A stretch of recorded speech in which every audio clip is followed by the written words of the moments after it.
Hello, friends. Today you will witness a moment where silence becomes a decision and a room becomes evidence.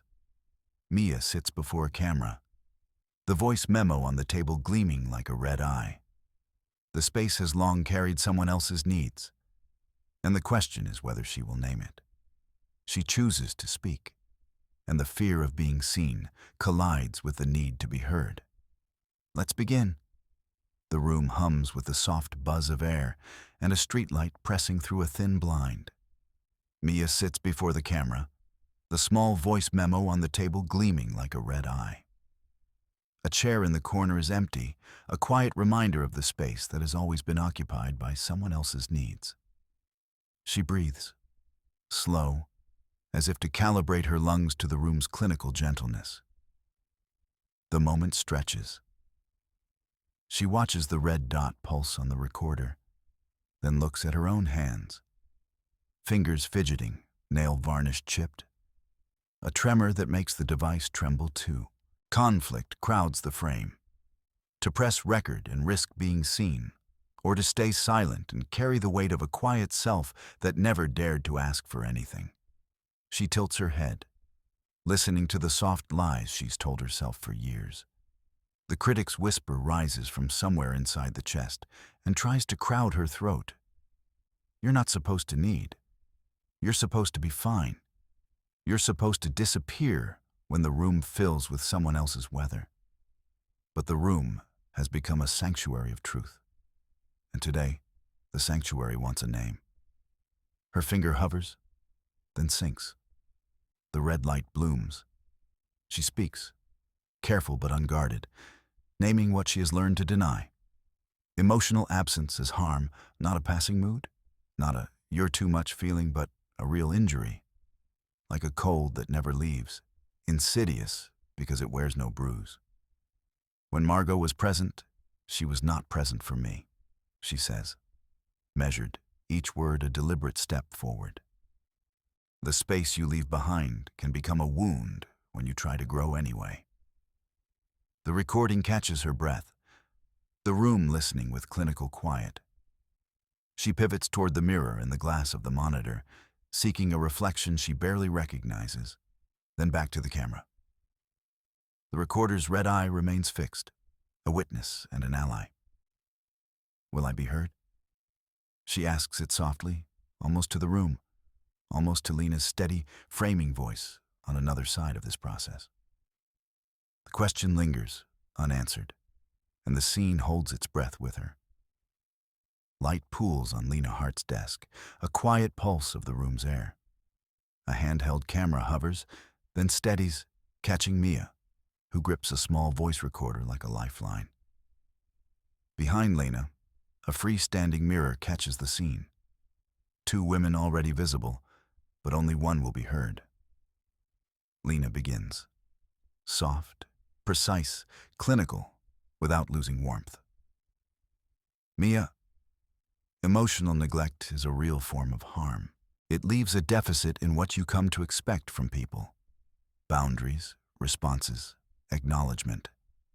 It's not your fault, and naming it won't erase the past. But it can change how you move through the present. Mia's breath catches. Her eyes seek the lens, then drift to the mirror's cold silver.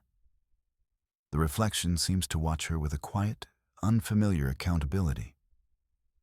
Harm? She repeats, almost to herself. Lena nods. Yes. And we're going to frame our work in a way that protects you while you speak. Confidentiality, informed consent, a safe space where you can name needs without fear of blame or pity. She sets down the clipboard, rests hands together. We'll test boundaries in small, safe ways, a practice of voice. Mia swallows, the room narrowing to the rhythm of her pulse and the camera's soft whir. Doubt flickers in her eyes. The old, stubborn doubt that her feelings aren't real, that she doesn't deserve a line drawn in the sand. Then a small, stubborn choice rises, clear as a cut on glass. Okay, if this frame is going to count, I'll try to name a need. She looks straight ahead, toward Lena, then toward the mirror. I need to be seen and heard, not just tolerated when I'm quiet. I need space to say no without being made to feel it's a burden. Her voice is unfamiliar, not loud, but it lands with gravity. Lena's gaze softens. Good. You're testing a boundary, translating a felt truth into words. The frame isn't a prison. It's a map that says, your boundaries deserve form. Your needs deserve a voice. The mirror doesn't judge. It reflects a version of Mia who is listening to herself for the first time in a long while. She tests the sound of the words again, slower, steadier, watching how the air shifts when they leave her mouth. Let's put it into the recording, Lena adds. Your voice is the truth you offer to your future self. Mia nods, and the recorder's red light glows a small, patient red. She speaks as if learning a new language.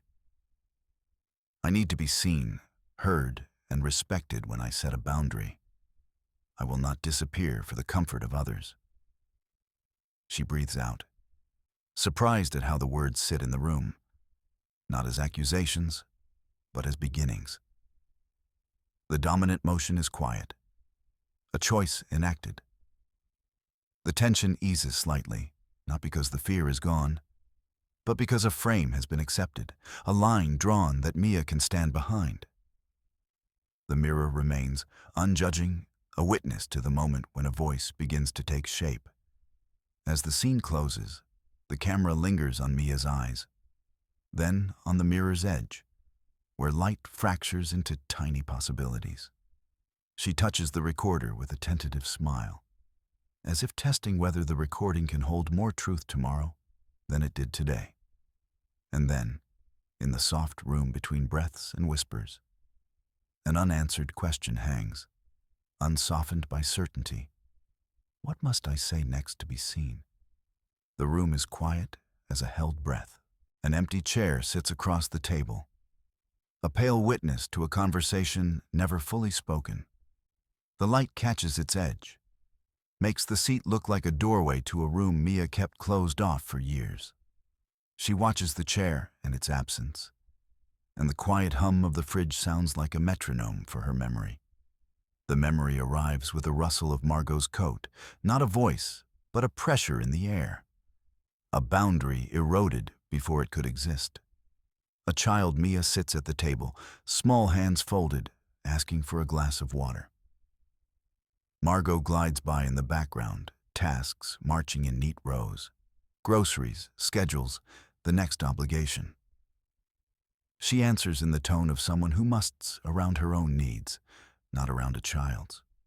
There is no gaze meeting Mia's eyes, no pause to hear the tremor in a voice that asks for something as ordinary as water. The boundary between child and caretaker dissolves not with a blow, but with a slow, almost polite drift. An invitation to endure, to figure it out for yourself, to be quiet when you're small. Mia's mouth opens, closes, and opens again, then closes for good. In the memory, the words never arrive in time. The response is a rustle, a shift of fabric, a door closing a moment too late. The chair across remains empty, yet its emptiness weighs like a rule whispered without consent. Don't interrupt, don't need, don't expect. The harm isn't a scream. It's the absence that fills the room, the space where a boundary should stand and does not. Back in the present, the air feels heavier, as if the memory pressed itself into the walls.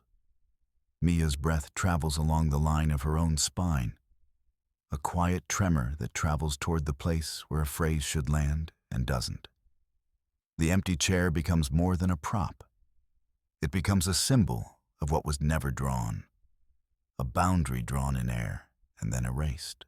She tells herself to listen to the inner observer, the part of her that finally learns to notice the pattern. The silence around her needs, the reluctance to speak, because speaking never seemed to move anything. The room's ordinary tactility, cup, table, light, shifts, and with it the sense of risk she can bear now. The memory doesn't end with a verdict. It ends with a question carved into the air where a boundary used to be. If the chair can remain empty, what boundary will Mia name next time the room asks for her voice? What kind of space will she insist on holding, with or without Margot's presence? The question hovers, unanswerable, as the memory lingers and the room settles around it like a careful, unresolved breath. The kitchen studio is quiet, except for the hum of a fridge and the click of a lamp. A strip of masking tape sits between Mia and Theo, a clean white line on the dark wood, like a crease in a map. The camera's handheld lens skims their faces, catching the tremor in Mia's fingers.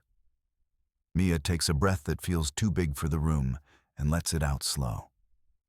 Her voice begins in a whisper, almost a name she's practicing aloud for the first time. I want you to check in with me before making plans that affect me. The words slide across the table, landing square on the line.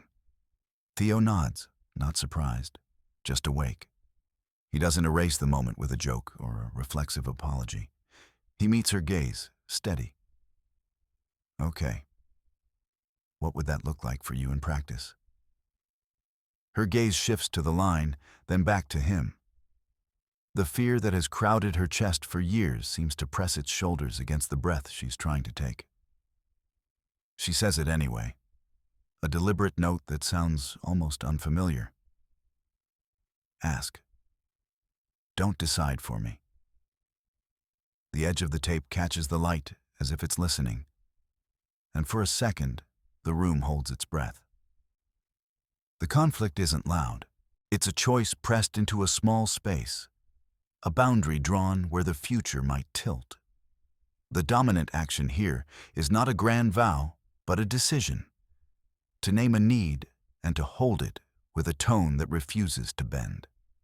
Mia speaks slowly, each word measured, as though each syllable could shift the line a fraction. Theo lowers his eyes, then lifts them, a careful warmth in them. I'm with you, he says. I won't decide for you. If you ask for something, I'll answer you as if you're the one in charge of the decision. Because you are.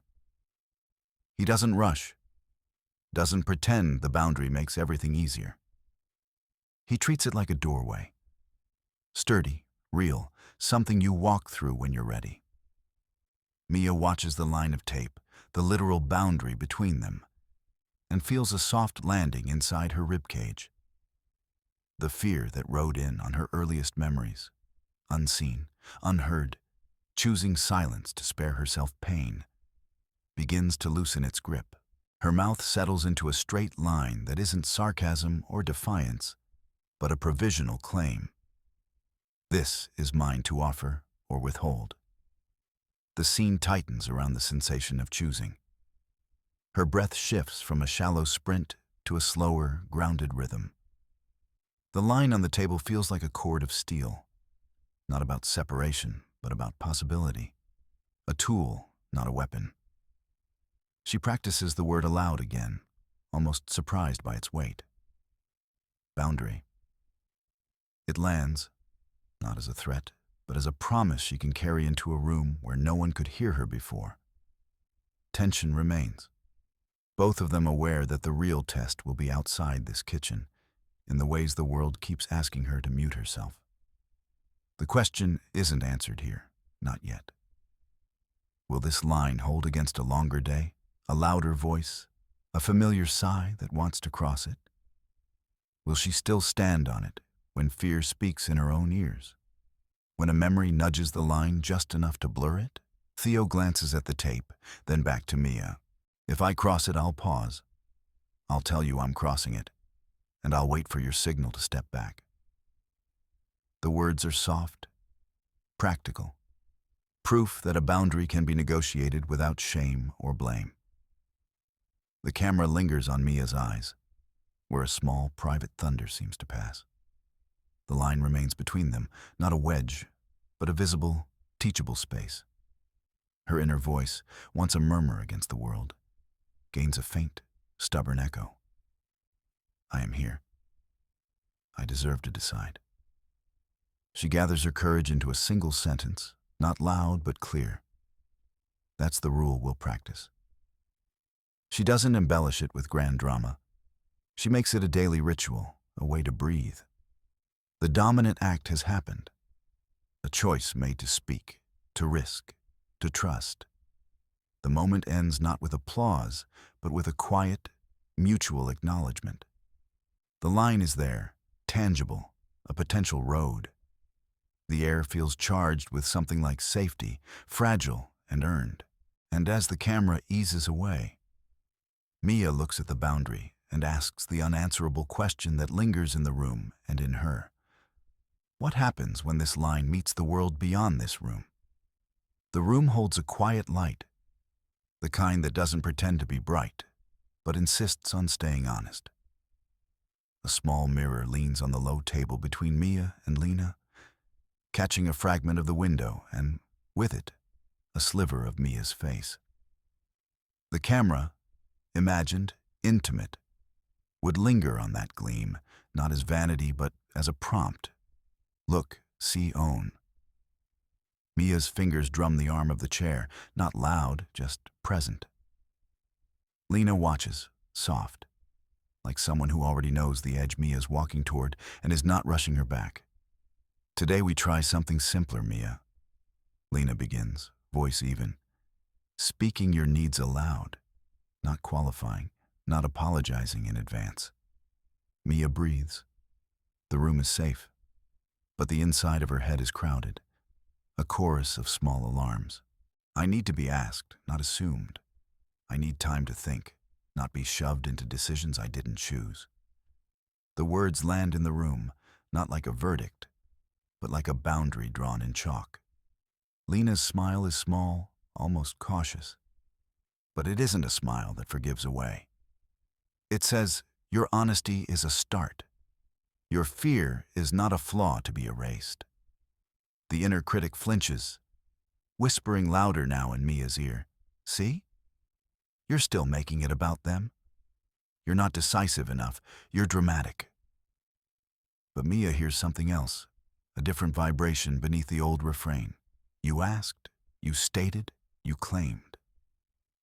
Lena leans in, voice gentle but precise. That is your need. Name it, hold it with clarity, and then you'll see how the room responds to that clarity. Mia repeats, not to rehearse, but to inhabit. I need to be asked before plans. I need time to decide. The phrases feel lighter, almost foreign in their newly minted accuracy. She imagines saying them to Theo, to Margot, to colleagues, in moments when the old habit would have drowned out the need. The mirror's edge catches a narrow line of light across her cheek.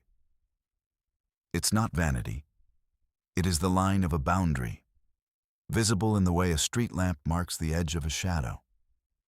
The word need lands on her tongue and feels neither dirty nor dangerous. It feels practical, honest, necessary. The critic shifts, quieter like a window left ajar. It wants to bargain with the moment. Are you sure you want that? Is that really you? But Mia's breath steadies. She returns to the exact cadence of her voice. Measured, not defiant, assertive instead of combative. Thank you for holding that space, she tells Lena. And her voice has weight she hasn't heard before. A shoreline solid under the tide of fear. The dominant choice stands before her. She has spoken the exact boundary she needs. She has named a right to consider, a right to assent, a right to autonomy in small, doable steps. Lena offers the clinical calm that sustains this kind of work. Good. Now we repeat it, in smaller doses, in smaller contexts. The safety frame is your ally here. Mia nods. The line between fear and clarity feels less like a cliff and more like a doorway, opened, not forced. The session hums on, the rhythm of a procedure and a healing. The mirror remains, a witness that doesn't judge, a reminder that what she says to herself in there could be carried outward, ripple by ripple, into conversations and days to come. And yet the air still holds the question, suspended like breath before a clear word. Will she hold this voice when the room or the world presses back? The room holds softly, like a breath she can still take. The lamp cul-de-sac casts a warm halo around Mia, but the air trembles with something thinner, a memory she's learned to pretend isn't there. Lena sits across, not observers, but anchors, the mirror on the table between them catching Mia's eyes as if to remind her she's still being looked at. Then the memory arrives, not loud but precise, pressing at the nose of her skull. A wall grows where the wall should be, smooth plaster turning to cold concrete that climbs up the corners and seals around her voice. Silence, once a neighbor, now a barrier. It is not a word, but a weight, pressing the chest, stitching the tongue to the teeth. Mia inhales. Her breath starts shallow, fingertip tremor tracing the edge of the table. The memory presses closer. The wall hums with the old answer. Quiet. Don't. Don't. Don't. Her eyes flick toward Lena, who nods almost imperceptibly, the room returning to a fragile quietness that feels like permission. Okay, Mia says, almost to the wall, as if to test the physics of fear. I am here. The wall doesn't move. The air tastes like iron on the back of her tongue. She fights for air, for a grammar of feeling that won't crumble into nothing. And then she chooses the word that sounds like a hinge turning. I felt unseen when you were quiet, she breathes, and the wall shudders as if a scratch on a pane had met real light. It's not much, but it's a crack. The crack widens with her next sentence, simpler, plainer. My feelings are real. I have needs. The words don't rush out. They arrive like patient coins dropped into a jar, one, then another, filling a space she's learned to fear. The wall resists, but not with force. It loosens, a slow sigh, as Lena's voice steadies the room. Your needs are valid. Your voice is yours to learn. The memory fights, a cold wind through the seam of the room, tugging at the corner of her mouth as if to tilt it into a familiar, smaller smile. But Mia's hold tightens. Her shoulders align with her own rhythm, breath meeting breath, heartbeat counting the cadence of own authority. From now on, she adds, steadying, I will say what I need, even if it's just, I want us to try boundaries. The wall buckles at the new phrasing, not breaking, but bending light into a narrow corridor where her sentence travels and returns with a distant echo, almost a chorus, almost a door. Lena watches, patient as a shoreline. The room shifts, not dramatically, but enough to feel the air change, a subtle, undeniable shift toward agency. The memory's pressure ebbs, the wall losing its menace, turning from a fortress into a drafty frame through which light slips in. The question lingers, unspoken but tangible, as if the air itself asks, can she hold this voice when the memory presses again, when the old silence drums at the margins of her mouth? The answer, for now, is only a choice made aloud. The room holds its breath with her, and the last light on her face glints with new, deliberate resolve. The room is hushed, the soft light settling on a glass table where a pale, almost invisible line seems to shimmer between Mia and Margot, as if drawn by their breath. Lena sits beside a notebook, palms open in a calm, anchored pose. Mia takes a breath that feels too big for the room. I want to set a boundary, she says, steadying her voice to a tone she doesn't trust but wants to own. If I'm speaking, I deserve to finish. Do not interrupt to clarify what I mean until I'm done. Margot's eyes flicker, habit and hurt warring in their depths. I'm not interrupting. I'm listening, Mia. Lena's pen stays still above the page, a ligature of intention. Boundary 1, she says softly. State it clearly, Mia, and hold the frame. The safety is here. Mia taps her finger on the air, tracing the line she cannot see but can feel. If I start a thought, I finish it. Then you respond. If you need to say something, you wait until I've paused or finished. A tremor passes through Margot, the old cadence of disagreement tugging at her lips. You're making it bigger than it is. I've always tried to help you see. Help me finish, Mia insists, and the breath she releases seems to widen the space between them. The invisible line glows faintly, a visual cue born of intention. 2 marks of air, a boundary drawn in light. Margot shifts, defensiveness curling into a shrug. So, you want to monopolize the conversation now? Lena tilts her head, not a judge, but a guide. The boundary is not a weapon, Margot. It's a room with a door labeled pause so Mia can enter and stay present. If you need to speak, you wait. Mia's shoulders ease a fraction, the fear delta beginning to tilt toward resolve. I'm not asking you to disappear, she says to Margot, clear but not cruel. I'm asking you to wait for your turn, to acknowledge what I'm trying to say without cutting me off because you're uncomfortable. A silence gathers, thick as a held breath. Margot studies the line in the air, then glances at Lena, who nods as if to say, it's working. Not perfect, but real. Okay, Margot says softly, testing the waters with a careful tilt of her voice. I'll wait. Mia holds the moment, feels the line between them thicken with possibility. Her voice, when it comes again, is steadier. If we can try this, we can talk about what you need to say, and I'll listen after you've listened to me finish my thought. The symbol, the airline, glows a touch brighter, a small victory etched in nothing more than intention. Lena records it with a patient nod. Boundary acknowledged. You're practicing autonomy, Mia.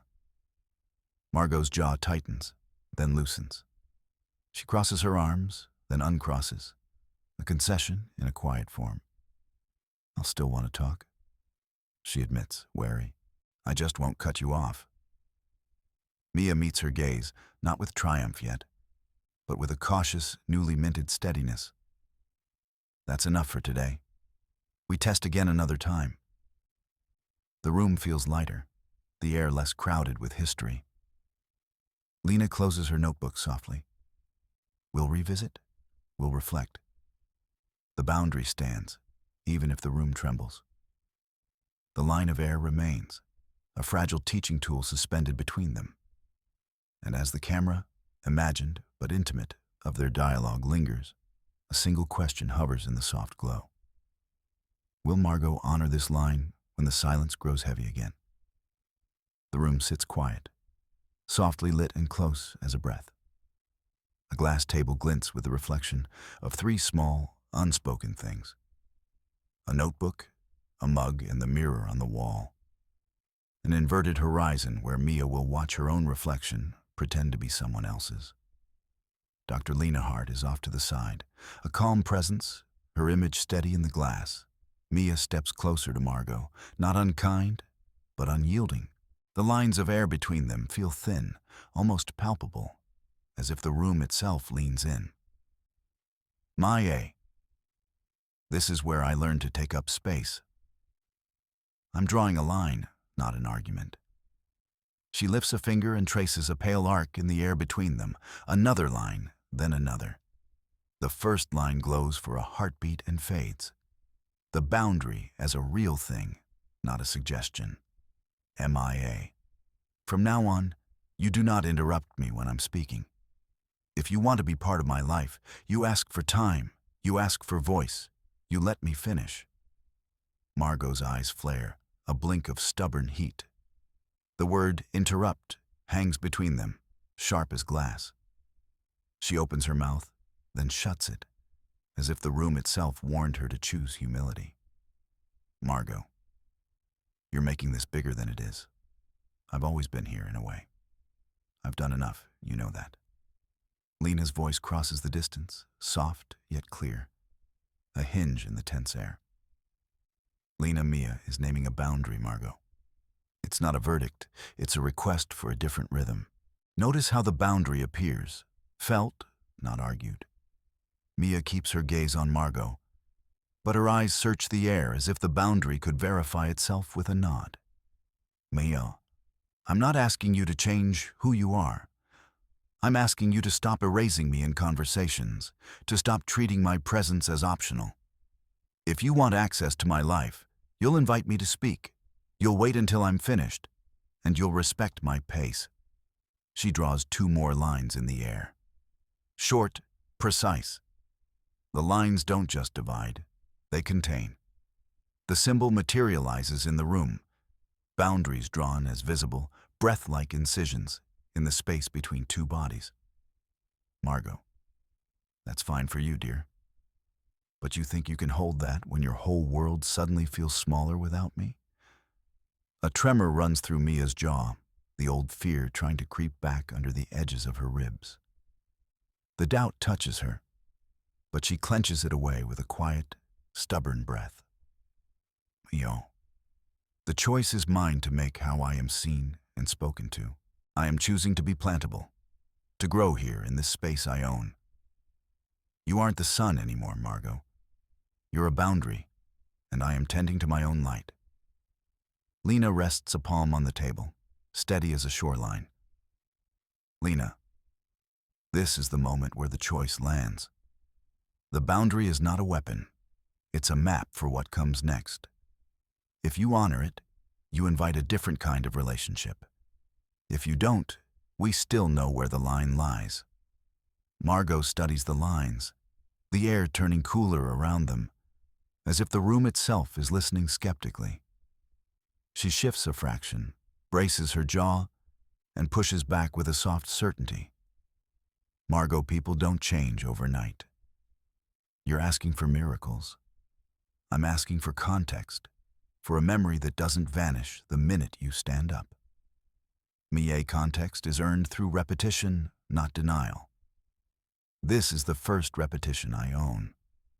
I will not shrink back into the old quiet. If you want access to me, you'll meet me where I am, not where you wish I would be. The boundary lines hover between them, glowing faintly now, a trio of neurotic comets suspended in air. Mia's breath steadies. The doubt becomes a thin thread she tugs with care. Maya, this is not a plea. It is a rule I live by now. I finish, you listen. We close the loop with respect. That is all. Her voice, once a tremor, holds a small, stubborn ember of certainty. She looks at Lena, and Lena nods, just once, an anchor dropped in a tidal moment. Lena, hold it. Breathe into it.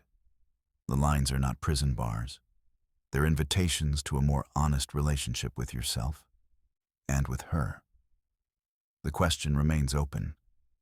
Will Margot meet you there, in the space you've claimed? Mia doesn't answer aloud. She simply lets her eyes linger on the air where the lines exist, on the reflection of herself that the glass table holds, on the mirror catching the edge of the room like a quiet witness. The boundary is there, tangible enough to touch, and yet intangible enough to doubt. The scene breathing between them feels heavier than any spoken word. The moment isn't resolved, it's chosen. The question lingers, unsaid, hanging in the room like a soft punctuation mark. Will this boundary endure when the next breath comes? The room hums with a soft air of safety, the lamp haloing Mia's profile as she slides the tiny red recorder closer to her knuckles. Lena sits opposite, calm as a shoreline, while Theo lingers near the doorway, not intruding but present like a steady breath. Between them, a low glow from the screen reflects off a small mirror on the desk, a silent prompt to witness herself, not just a voice to be heard. "Okay," Mia says, and the word lands with careful gravity. "We're going to record this, so I can hear what I'm really asking for." She taps the red button. The room's quiet focus thickens. Lena's voice comes softly from the side, a clinical warmth. "Keep it simple, Mia. Say your needs in the present tense. No blame, no running explanations." Theo steps closer, but still keeps a respectful distance. "You've got this. I'll hold space for you." Mia inhales, the breath a tremor in her chest, and begins. Boundary 1. I will not absorb other people's guilt into my body. If you need to unload, I will pause, and we'll both take space to reset. She skims a second line, almost to the edge of a tremor. Boundary 2. I will ask for help when I need it, and I will listen for what I need, not just what others expect me to give. The recorder catches her next, steadier, a thread of resolve weaving through the fear. I will protect my time and my space. If someone crosses my line, I pause the moment, I step back, and I choose what comes next. A soft sound, the chair sighing, reminds them of the unspoken. Margot's absence presses at the glass between them, but Mia refuses to let it crystallize into failure. Affirmations spill after the boundaries, a small chorus that Mia nudges forward with each syllable. My feelings are valid. I deserve care. I am learning to trust my own pace. The words move with a crisp rattle, then slow, deliberate. Her voice, as if rediscovering a language she once forgot, meets a firmer rhythm. The fear is still there, a shadow behind her teeth, but it is no longer the only voice. Theo nods, a quiet grounding. Notice the moments you breathe into your own voice. You're choosing the sound of your own life. Lena's eyes soften. We're staying in the frame, Mia. The camera, our metaphorical one, stays here. Safe, non-judgmental, in your power. A beat passes, and in that pause, the mirror reflects the change she's barely naming aloud. Not a transformation overnight, but a hinge. The conflict tightens and then loosens, the internal whisper of doubt trying to crowd out the room's polite safety. It slinks in with Margot's old refrain, the idea that speaking up will ruin everything. But Mia keeps the line steady. The recording's red dot remains bright, a stubborn beacon of choice. "Okay," she says again, almost surprised by her own steadiness. That's what I want to hold on to. I'm choosing to speak, to log it, to test it, where it's safe." The sounds settle into a careful quiet. Lena leans forward, a mentor in a quiet frame, not forcing but inviting. Theo shifts slightly, a soft, almost inaudible exhale of support. Then the room seems to tilt towards something remembered. A memory brushes the edge of the present, the wall of silence, the floor of the room turning cold. Mia's throat tightens, a familiar grip. But the voice memo carries on, crisp and unyielding, the anchor she's dared to place. She ends with a final line, not loud, but clear enough in the room's hush. I will say yes to my own needs when I need help. I will say no when it's not mine to carry. And I will keep recording until this voice sounds like me, not a reflection of someone else's fear. The red light blinks as if exhaling. Theo steps forward, not to finish the moment, but to stand as a witness to it. Lena's smile is small but radiant, the kind that says, "You've started a map." And then the air thickens, full of what isn't spoken yet. Margot's boundary testing, the family's opinions, the world's demand to appear fine. The scene leaves a question perched in the room's quiet corner, undecided and heavy with possibility. Will this recording be enough to hold the line when the room grows crowded again with old voices? The room holds its breath as Mia sets the recorder on the polished table, the red light blinking like a patient heartbeat. Darkarks, Lena Hart watches with a steady, kind gaze. The lamp behind her casting a soft halo that makes the lines of her face look careful and careful again. A small mirror hangs on the wall, catching Mia's eyes whenever she glances up, as if to remind her of the face she has learned to stand behind. "Mia," Lena says, voice even, "you've named the harm. Now tell me what you want from this room. From Margot, from yourself." Mia pays attention to the glow of the device, the hum of its tiny battery, the way the letters on the screen blink like distant stars she's been afraid to reach for. Her fingers tighten around the edge of the chair, not out of desire to retreat, but to pin down a decision. The doubt inside her stirs, a damp warning that her needs might be judged as too much, too loud, too late. "I want to be heard without shrinking," she begins, already tasting the words with a careful precision she didn't have before. "I want space to pause. I want to decide when I answer a question and when I don't. And I want to be allowed to say no without feeling like I failed kindness." The memory. Wall, silence, plaster turning to cold concrete, stirs behind her eyelids. She presses the memory down with a breath that feels almost like a release. Lena nods, not surprised, almost accustomed to this moment of landing. "Good," Lena answers. "Those are boundaries. Boundaries aren't walls, they're invitations to safety." What does it sound like when you say no to someone who reaches for you with no consent?